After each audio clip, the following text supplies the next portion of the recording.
एक तरफ बलात्कारी डालो, दूसरी तरफ महापुरुष, एक तरफ भ्रष्टाचारी डालो, दूसरी तरफ से जाएगा कि 15 से 20 लाख रुपए का इंतजाम करो और भारतीय जनता पार्टी की सदस्यता ग्रहण करो और उसके बाद नाबालिग बच्ची के साथ बलात्कार करो, चाहे हत्या करो, कोई बात नहीं, कोई दिक्कत नहीं। आपके पास में मात्र 15-20 लाख रुपए होने चाहिए और भारतीय जनता पार्टी की सदस्यता होनी चाहिए। उसके बाद आप चाहे जितना भी बड़ा अपराध कर सकते हैं इस देश के अंदर, आपके ऊपर कोई कानून नहीं लगेगा, आपके ऊपर कोई धारा नहीं लगेगी, आपके ऊपर कोई सजा का प्रावधान नहीं होगा, सारी सजाएं खत्म हो जाती है। क्योंकि भारतीय जनता पार्टी नाम का एक सुरक्षा कवच ऐसा दे दिया है इस देश के अंदर भ्रष्टाचारियों को, अपराधियों को, बलात्कारियों को, कि चाहे वो जितने बलात्कार कर दें, चाहे जितने अपराध कर दें, चाहे जितनी हत्याएं कर दें, लेकिन भारतीय जनता पार्टी की सदस्यता अगर है तो वो सुरक्षा कवच आपके पास ऐसा है कि आपको कोई कानून, कोई न्यायालय, कोई सजा नहीं दे पाएगा। तो इसलिए आप देखिए कुलदीप सेंगर के ऊपर हत्या के भी आरोप है, कुलदीप सेंगर के ऊपर साक्ष्य मिटाने के भी आरोप है। आरोपी है वो, आरोपी है। और कुलदीप सेंगर ने साक्ष्य मिटाने के साथ साथ जो उनके गवाह थे उन गवाहों को मिटाने की इज्जत नीलाम हुई। दूसरी तरफ हमारे देश की पुलिस ने, मोदी की पुलिस जो रक्षक है, उस बच्ची को नग्न अवस्था में, अर्धनग्न अवस्था में घसीट करके उसे फेंक दिया। ये हमारे देश का कानून चल रहा है। तो आप बताइए हमारे देश के अंदर मनुस्मृति चल रही है या हमारे देश के अंदर संविधान चल रहा है? आप लोग तय कर सकते हैं। इस देश का जो बुद्धिजीवी समाज है वो ये तय कर सकता है कि इस देश के अंदर अब मनुस्मृति चल रही है, अब ये देश मनु संहिता से चल रहा है, संविधान नामचारे के लिए। हाईकोर्ट ने आप कैसे देखते हो कि बड़ा उनका हाईलाइट रहा था उन्नाव वाला मामला, कैसे देखते हैं उस?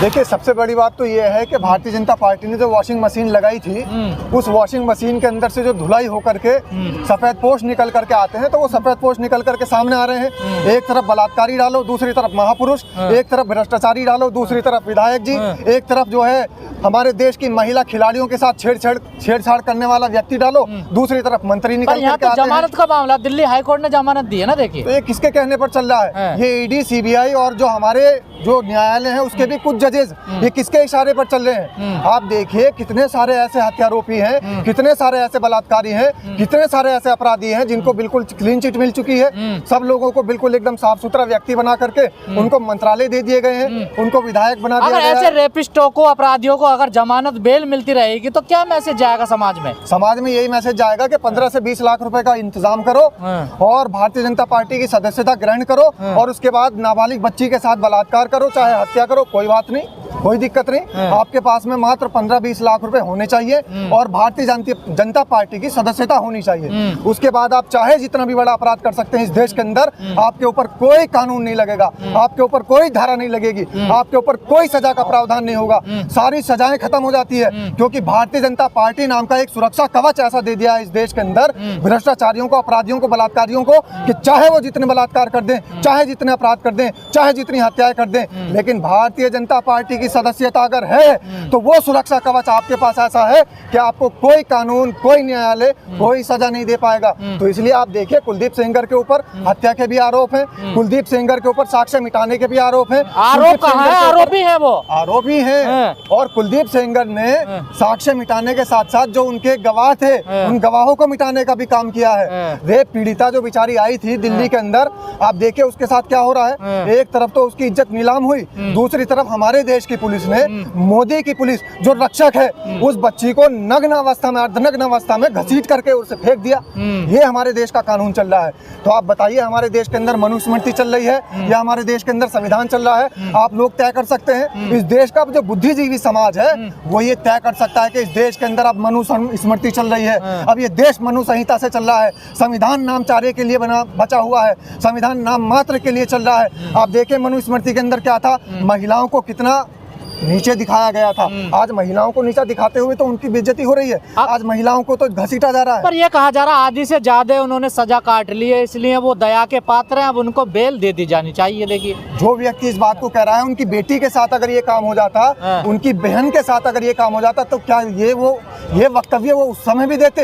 ये सिर्फ बहुजन समाज की बेटियों पर जब प्रताड़ना होती है, बहुजन समाज की बेटियों पर जब प्रताड़ना होने के साथ साथ उनका उत्पीड़न होता है, उनका बलात्कार होता है, उनकी हत्याएं होती है, तभी इस तरीके के प्रवचन दिए जाते हैं। और ये प्रवचन मनुवादी विचारधारा के लोग ही दे सकते हैं। अम्बेडकरवादी संविधान का मानने वाला, इस देश के अंदर विश्वास रखने वाला, इस देश के कानून में विश्वास रखने वाला व्यक्ति इस तरीके का वक्तव्य नहीं दे सकता। पर ऐसे बलात्कारियों को छोड़ा जाएगा तो समाज में क्या मैसेज जाएगा? देखिए समाज में यही मैसेज जाएगा जिस तरीके से रामभद्राचार्य कह रहे हैं कि महिलाएं इस समाज के अंदर मात्र भोग विलास की वस्तु है, महिलाएं मात्र एक खिलौना है।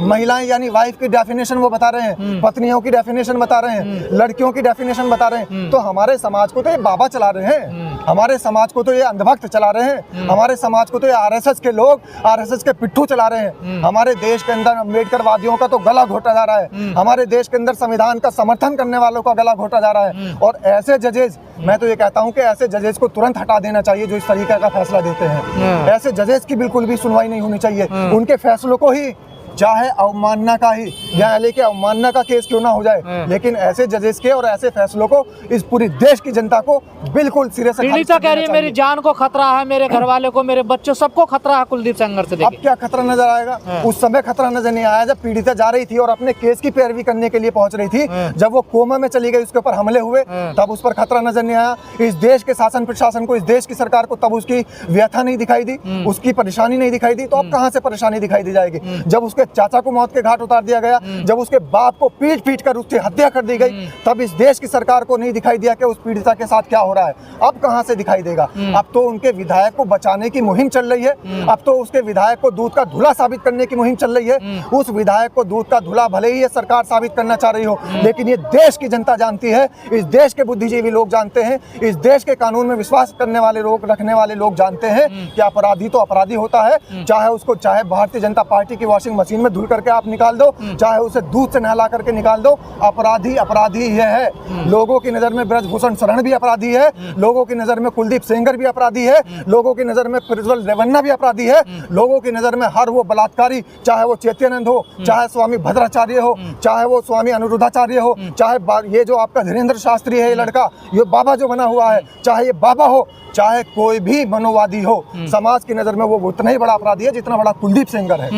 लेकिन लगातार ये जो बलात्कारी बाहर निकल रहे हैं, इनका स्वागत होता है, इनके समर्थन में लोग आ जाते हैं। बिल्कुल बानो के जो करने वाले रेपिस्ट देखिए, उनके माला पड़ेगी, उन्हें संस्कारी बताया गया। स्वागत करने वाले कौन लोग हैं?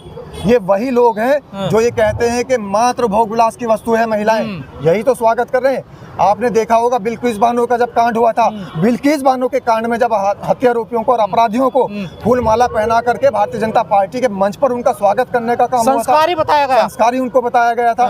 तब ये सोच रहे थे, समाज के लोग बटे हुए थे, ये सोच रहे थे कि यार ये तो मुसलमानों का मामला है, हम इसके अंदर क्यों आए। फिर वो सोच रहे, दूसरे जब दलितों की बेटियों पर अत्याचार होता है, दलित सोचते हैं मुसलमानों का मामला है, मुसलमानों की बेटी पर अत्याचार होता है तो फिर दलित सोचते हैं मुसलमानों का मामला है, और मुसलमानों की बेटी पर अत्याचार होता है तो दलित सोचते हैं। एक दूसरे के ऊपर, एक दूसरे के पाले में तो इतना हाईलाइट केस रहा। लेकिन समाज के अंदर चाहे जिसकी बेटी हो, चाहे दलित समाज की बेटी हो, बहुजन समाज की बेटी हो, मुस्लिम समाज की बेटी हो, इस देश की बेटी है, चाहे हमारे देश की खिलाड़ी बेटियां हो, चाहे इस देश की उन्नाव की रेप पीड़िता हो, चाहे निर्भया हो, सब हमारे देश की बेटियां हैं। और बलात्कारी इस देश के अंदर राक्षस है, दानव है। इन दानवों को मुंह तोड़ जवाब देने के लिए अगर हमारी अदालतें इस तरीके का ये जो फैसला देती रहेंगी तो अदालतों के ऊपर से भी इस देश के तमाम नागरिकों का भरोसा उठ जाएगा।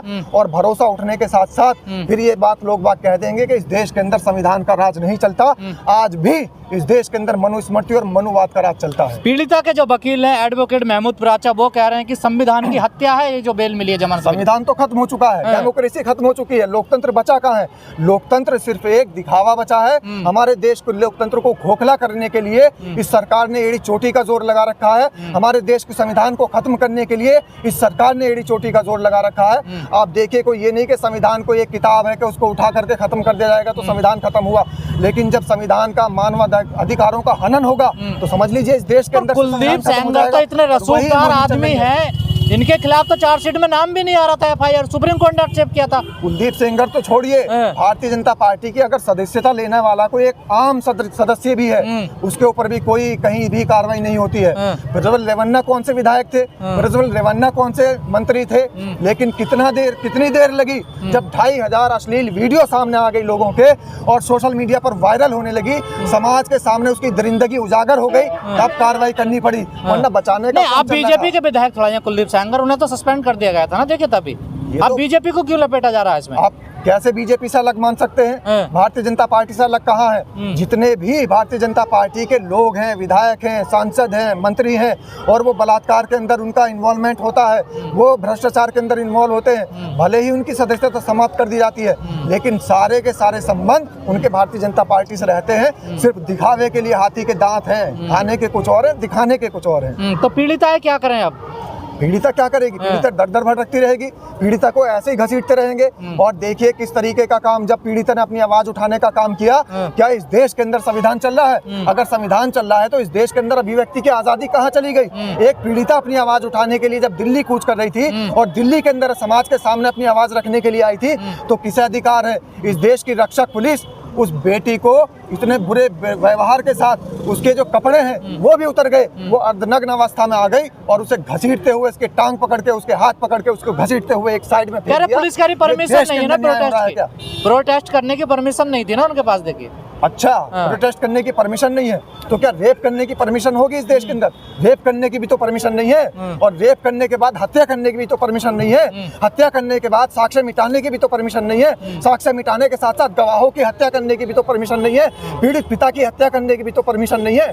परमिशन तो बहुत सारी नहीं है, लेकिन फिर भी वो सारे काम हो रहे हैं और अपराधी खुलेआम घूम रहे हैं। यही हमारे देश के लोकतंत्र की तरफ एक जो हमारे देश का जो कोड है वो यही है कि मनुवाद को बढ़ावा मिल रहा है। सरकार का तो नारा है बेटी बचाओ बेटी पढ़ाओ, लेकिन कितनी बेटियां पढ़ाई जा रही है?